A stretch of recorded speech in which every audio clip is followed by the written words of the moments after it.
In advance of the 2018 NBA Draft, Peachtree Hoops will be breaking down prospects, both from the college ranks and internationally, with an eye toward what the Atlanta Hawks will be evaluating in the coming days. More than 50 prospects will be profiled in this space and, in the end, the goal is to inform Hawks fans prior to June 21, when the Hawks are scheduled to make 4 selections with the first 33 picks. Today's edition focuses on Maryland sophomore Justin Jackson. Justin Jackson is a large human being and most likely has NBA scouts drooling at his body type at the next level. Maryland's best returning player was a preseason pick to land in the draft lottery but was hindered by a torn labrum for most of this season.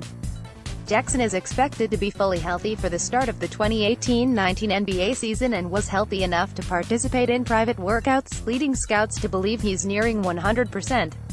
Jackson, as a freshman, was phenomenal for Maryland as he regularly was the best defender on the floor with his legit 3-4 size while also shooting the three at a lightning hot clip of 44%. The big forward gave the 2017 draft a try but ultimately decided to return to Maryland after the pre-draft process, where he predictably struggled while trying to play through the extensive injury. Let's take a look at some of Jackson's strengths and weaknesses overall. Strengths as mentioned before, Jackson owns some standout numbers in the size department. His 6'7", 220-pound frame is definitely something for NBA teams to build off of, but it is his 7'3" wingspan that is a potential game-changer on defense and that, in theory, will be his biggest draw in the draft. It might be a facade, but Jackson actually was unstoppable from the three-point line in his freshman season before going down with injury. His sophomore year was not so kind, as he only hit 25% of shots from a long distance, albeit with the torn labrum, and it is difficult to discern which is closer to his true projection.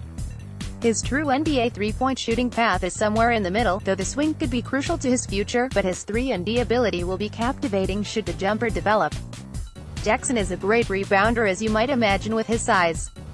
He led the Terps with 8 rebounds per game in his short time playing this season and will most likely succeed in getting the tough boards at the next level as well.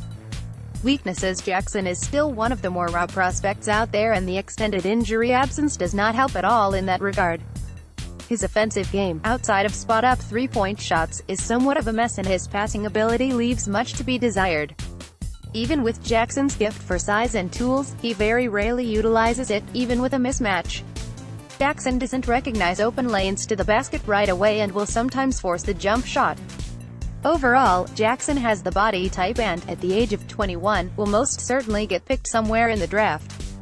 However, at this point he is a wild card, lottery ticket for some team to take a chance on in the mid-second round. He would potentially do better to remain at Maryland for one more season and try to rehabilitate some of his value lost by his labrum injury. I would guess Jackson isn't in the Hawks' sights as things stand right now but could enter that if the Hawks were to acquire another second-round pick or trade down.